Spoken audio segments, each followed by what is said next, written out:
말씀은 베드로전서 3장 13절에서 22절까지 말씀입니다. 베드로전서 3장 13절에서 22절까지 말씀입니다. 베드로는 이제 우리가 살고 있는 이런 나라 권세 잡은 자, 이 땅의 권세 잡은 자들에게 우리의 할 도리는 그들이 만들어 놓은 규칙, 규례, 법을 지키면서 왕과 지도자들의 말을 두려워하고 따르라 이렇게 말했습니다. 그리고 우리가 믿는 자로서의 삶을 또 말했는데요.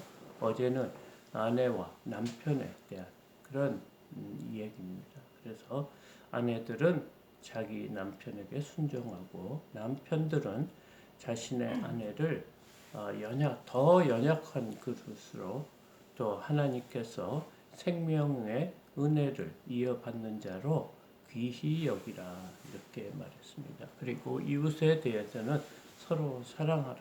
그래서 악은 악으로, 욕은 욕으로 갚지 말고 복을 빌라. 이를 위해서 우리를 부르셨다 이렇게 말하면서 이는 우리에게 자손 만만대 복을 주시기 위한 것이다 이런 말씀을 성도들에게 했습니다. 오늘은 13절 또 너희가 열심으로 선을 행하면 누가 너를 해하리요. 이 땅의 삶을 우리가 두려워하는 것은 남에게 해함을 받을 것을 때문에 두려워할 수 있습니다. 그런데 그 두려워하는 근본 이유가 선을 행하지 않았다 하는 그런 의미로 들립니다. 우리가 선을 행하면 누구한테 두려워할 이유가 없다. 해를 받을 일이 없다는 겁니다.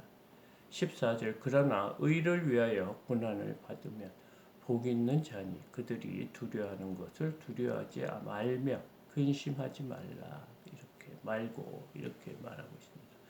이때가 이제 앞으로 크리스찬들이 핍박을 받을 것을 대비해서 지금 베드로가 그 흩어진 디아스포라에게 지금 전하는 말씀입니다. 핍박을 받을 때일수록 더욱 정직하고 그 나라에 속해 있으면 그 나라의 법을 지키고 믿는 자로서 악을 악으로 욕을 욕으로 갚지 말고 선을 행하라. 그러면 너희들에게 해를 끼칠 사람이 없을 것이다. 그리고 지금 말하는 것은 무엇이냐면 의를 위하여 고난을 받으면 복 있는 자다. 그리고 우리가 두려워할 것은 하나님의 말씀을 두려워해야지 세상 그 권력에 두려워하지 말라. 그러면서 그들이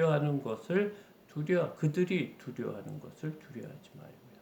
근심하지 말고 너희 마음에 15절입니다. 그리스도를 주로 삼아 거룩하게 하고 너의 속에 있는 소망에 관한 이유를 묻는 자에게는 대답할 것을 항상 준비하되 온유와 두려움으로 하고. 그러니까 이 어려울 때일수록 우리의 마음에 주를 삼고 거룩한 삶을 삶으면서 우리가 속에 있는 소망에 갖고 있는 그걸 보고 다른 사람들이 왜 두려워하지 않느냐 그런 묻는 그런 사람이 있으면 그 대답할 것을 항상 준비하라. 그 준비할 때 온유와 두려움을 하고 그러니까 복음을 전하라. 우리가 이 어려울 때 두려워하지 않는 것은 하나님을 믿기 때문이다. 그 하나님의 믿는 것이란 우리의 소망이 무엇입니까? 우리는 구원을 받았기 때문에 이 땅의 삶보다 이 땅 너머의 삶에 대한 그런 복음에 대해서 항상 준비하고 있어라.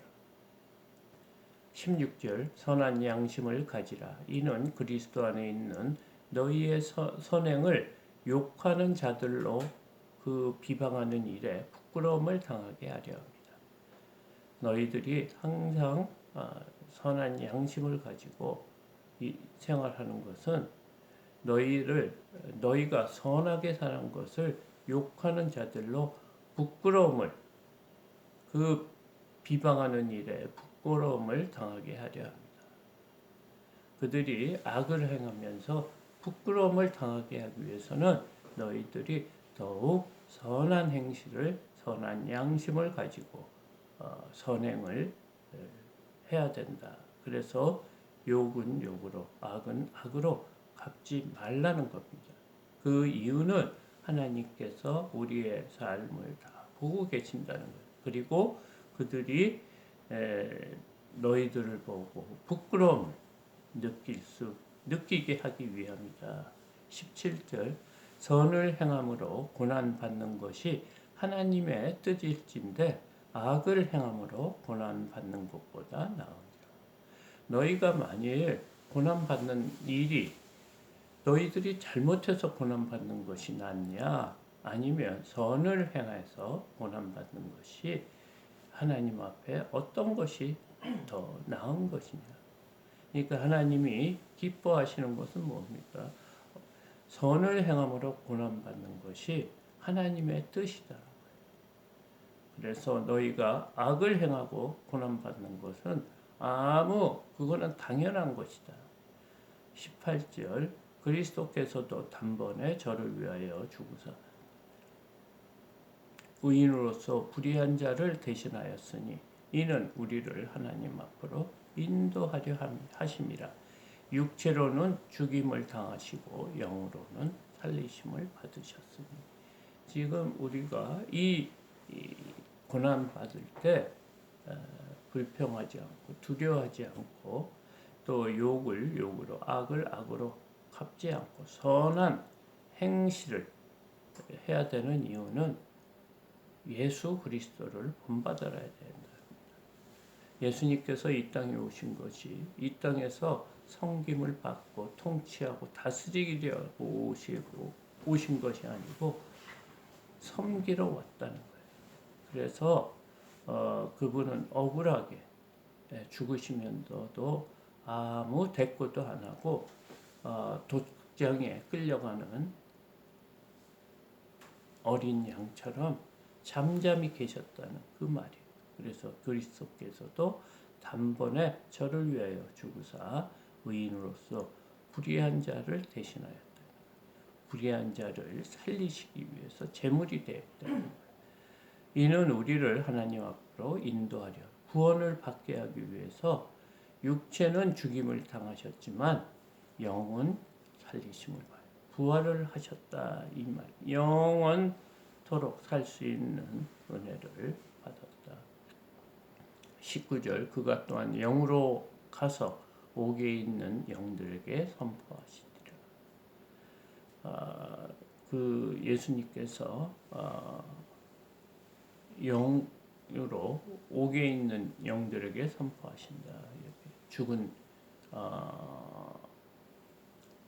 죽을 수밖에 없는 우리 영들에게 선포하시는데 20절 그들은 전에 노아의 날 방주를 준비할 동안 하나님이 오래 참고 기다리실 때에 복종하지 아니하던 자들이라. 방주에서 물로 말미암아 구원을 얻은 자가 몇 명뿐이니 겨우 8명이라. 지금 구원받는 자에 대해서 얘기를 합니다. 노아의 때를 에 대한 예를 들으시면서 노아가 몇 년 동안 방주를 지었습니까? 500년 동안 지었습니다. 그동안 오래 참으셨다는 거예요. 그냥 하나님이 참고 기다려서 하나님이 그 물로 심판하는 그때를 보면 몇 명만 구원을 받았냐 이 말씀을 하고 있습니다. 겨우 8명입니다. 노아와 또 노아의 아내, 그 다음에 세 아들의 부부, 그래서 총 8명만 구원받지 않았느냐? 그러면서 물은 예수 그리스도께서 부활하심으로 말미암아 이제 너희를 구원하는 편이고 세례라.